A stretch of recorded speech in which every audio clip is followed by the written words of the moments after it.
Martin Scorsese's interest in alienation and insanity comes from his life growing up in New York.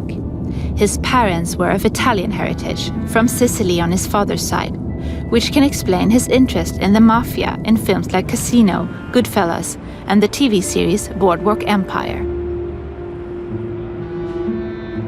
Scorsese received a staunchly Catholic upbringing and at first wanted to become a priest.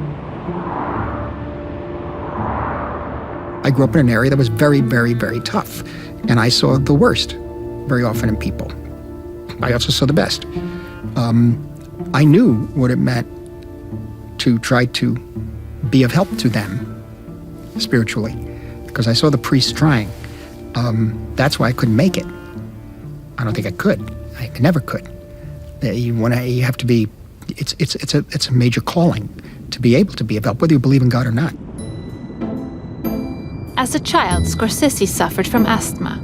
When the other kids were doing sports and running around, his family took him to the movies instead. And it was in the darkness of the movie theater that he developed his passion of films. I think it was back around, was it 58? I was in a Catholic high school here, Cardinal Hayes.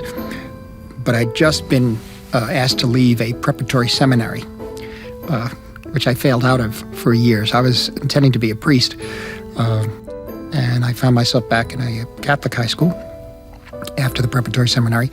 So very much these thoughts were in my mind, the themes were there. And I remember seeing The Seventh Seal. I forget why I actually went to see it, although I became, at that time I was becoming aware of foreign films and reading subtitles of different cultures. Of course, Italian films were normal to me, basically. I mean, it was Italian, British, and American films. But the Swedish, the first one that drew my attention was The Seventh Seal. And I was always interested, too, in historical narratives, period pieces in the Middle Ages.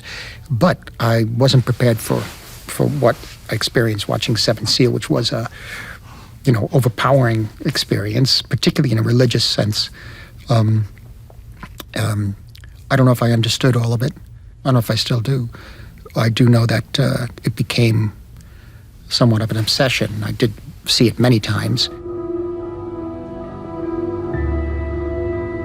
Scorsese doesn't like to revisit his own films, though he often returns to Ingmar Bergman's.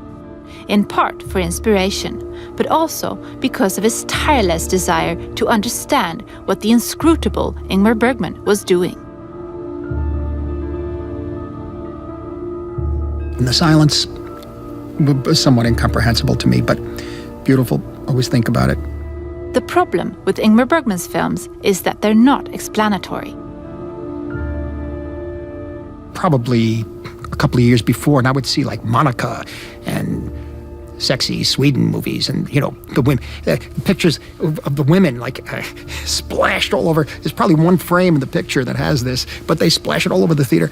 And I didn't know. I was also very, very much involved in Roman Catholicism at the time. There was the condemned list, and most of Ingmar Bergman's films were on those. Yeah. But I did get a dispensation to see Smiles of a Summer Night, to no avail. I didn't understand it. I was 15. Kan vi inte hjälpa publiken alls? Nej, vi kan inte hjälpa publiken ett dugg här. Vi ska inte det. Nej, vi ska inte hjälpa dem ett dugg.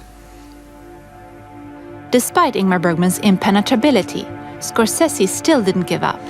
Every time a Bergman film came out, which was very frequent, you knew that there was another level you had to reach to with him. Well, he was going to take you. He may leave you behind a little, a lot maybe, but you knew that there was something special that you were going to see. And it was going to provoke you creatively, especially if you're deciding to start to make your own pictures.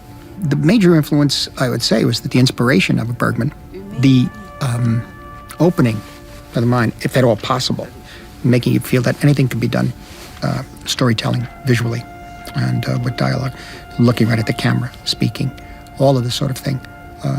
This was the key element, I mean, for me, of Bergman. But primarily, what was most inspiring all along was of course, the constant debate about the spiritual debate, the transcendent debate.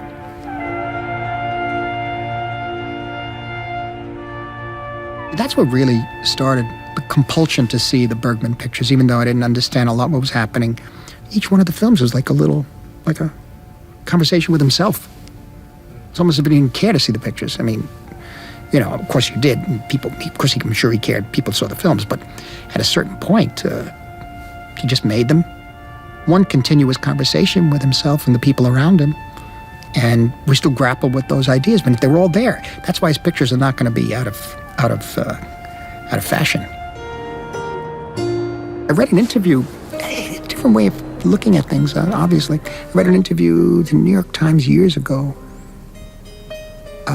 of Bergman, when they asked him if he thought anything was funny, and he said, yes, sex. Sex is very funny. And I guess it is. I don't remember.